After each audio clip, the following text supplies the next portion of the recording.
The first light of dawn crept over Kafanchan, a small town where the call to prayer and the ringing of church bells shared the same morning sky. From the hilltop, one could hear both sounds echoing, a delicate duet of devotion that once symbolized peace. But in recent years, those echoes had turned into warnings. In a small mud brick house near the market road, Sarah Danjuma adjusted her veil in front of a cracked mirror. She was 17, with wide, thoughtful eyes and a voice that carried like a prayer. Every Sunday, she led hymns at St. Matthew's Chapel, her voice rising above the tin roofs and rust-colored dust. But on this morning, her hands trembled, because beneath her folded Bible was a note she wasn't supposed to have. It read, "Meet me after dawn, by the mango tree. I'll bring the radio I fixed. Amin." She smiled faintly. Amin Sool, the boy with the quiet eyes and calloused hands, the son of the town's imam. He lived just across the stream, in the Muslim quarter. He repaired radios and bicycles, though his true gift was in the way he listened, really listened, to her when the world refused to. They had met months before, when Sarah's mother sent her to repair the family radio. She expected a mechanic, not a poet. But Amin, with his soft Hausa accent, had asked her about the hymn playing on the radio.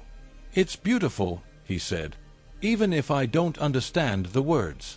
And that was how it began, a friendship born of curiosity, then quietly, tenderly, turning into something forbidden. Every few days, they met under the old mango tree, where the soil turned red after rain and the air smelled of ripening fruit. Sometimes they spoke of faith.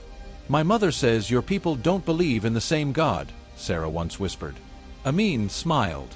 "Then maybe our mothers don't know God as well as they think." Sometimes they spoke of escape, of a life far away where names didn't divide hearts. And sometimes they said nothing at all. Their silences said everything. But in Kafanchan, silence had ears. Rumors began to spread, first in whispers at the market, then in angry tones at the churchyard. "The imam's son is chasing a Christian girl," someone said. "She's shaming her family," another added. Naomi, Sarah's mother, found the note one evening. "Do you want to bring a curse to this house?" she cried. "You're a Christian girl. His people killed our pastor last year." Sarah tried to explain. "Amin isn't like that. He's kind. He hates the violence. But fear has no patience for understanding." That night, Naomi locked the door and forbade her daughter from leaving. Sarah prayed silently, clutching her Bible, and Amin's note hidden within it. 2 weeks later, at sunrise, the church bell rang. The town stirred. And then came another sound, the rumble of motorcycles.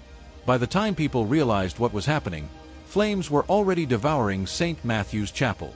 Gunshots cracked the dawn air. Men shouted. Panic erupted. Sarah woke to the sound of screams and ran outside barefoot. Smoke rose in black plumes over the hill. "Mama, the church!" she cried. Her mother pulled her back, but Sarah tore free, sprinting toward the chapel. The air was thick with ash. Bodies lay in the dust. And through the chaos, she saw something that froze her blood.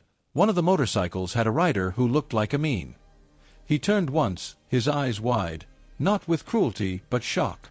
He shouted her name, or maybe she only imagined it through the roar of the fire. Then he was gone, swallowed by the smoke. By midday, soldiers arrived. The town was in ruins. Half the chapel was gone, the rest was embers. And as grief spread, blame followed. "The imam's son was seen with them," someone shouted. "It was the Muslims again," others cried. Sarah refused to believe it. She went to the police post, begging to see Amin.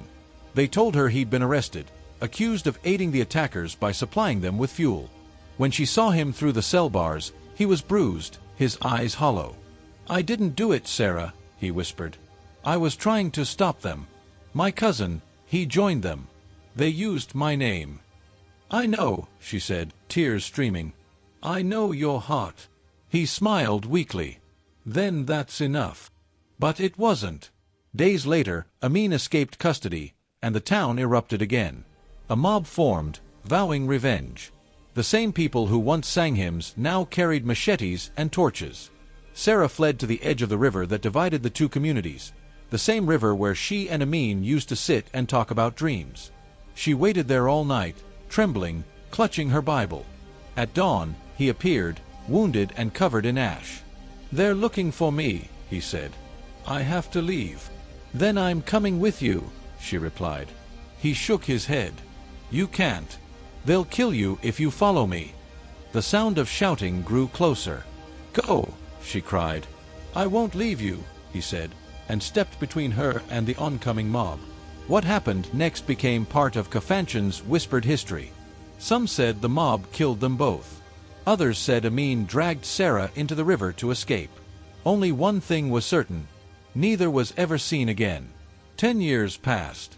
In a camp outside Kaduna, a young woman led Sunday school for displaced children. Her name was Sarah. Beside her sat a little